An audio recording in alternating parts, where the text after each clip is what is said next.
Presidente d'Irlanda, prego.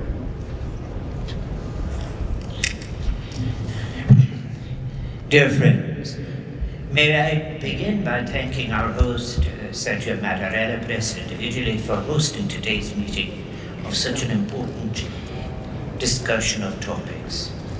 This Arraiolos Group, established in 2003 by former President Jorge, is a meeting of non-executive presidents. So today, at our meeting here in Rome, we have been honored to have been able to build on his legacy and vision.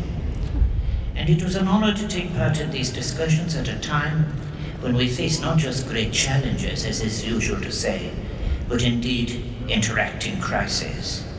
This year's meeting of our forum discussed inter alia options for the future of the European Union in a post-pandemic world.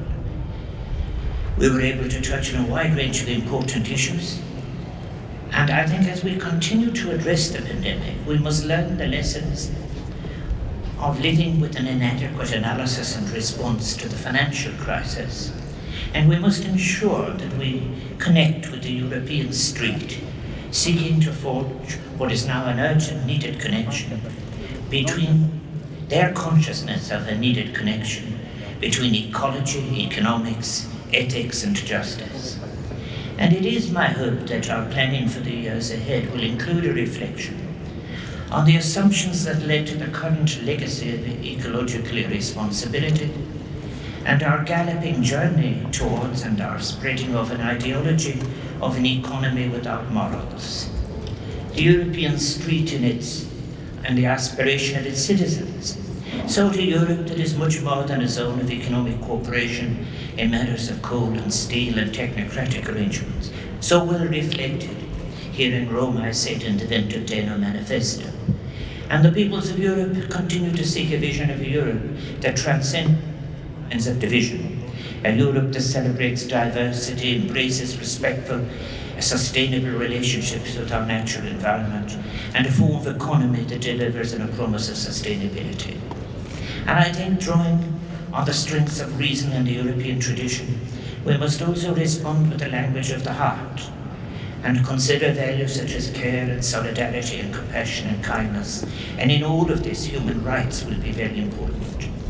As President of Ireland, I'm very pleased that we at the Security Council in our chairing have been emphasizing the importance about being unambiguous about the rights of women and girls in the new circumstances of Afghanistan. And finally, we have, of course, I think as well, been in our discussions this afternoon addressing our failures in relation to the transmission and to vaccination, and particularly in relation to Africa, our neighbour.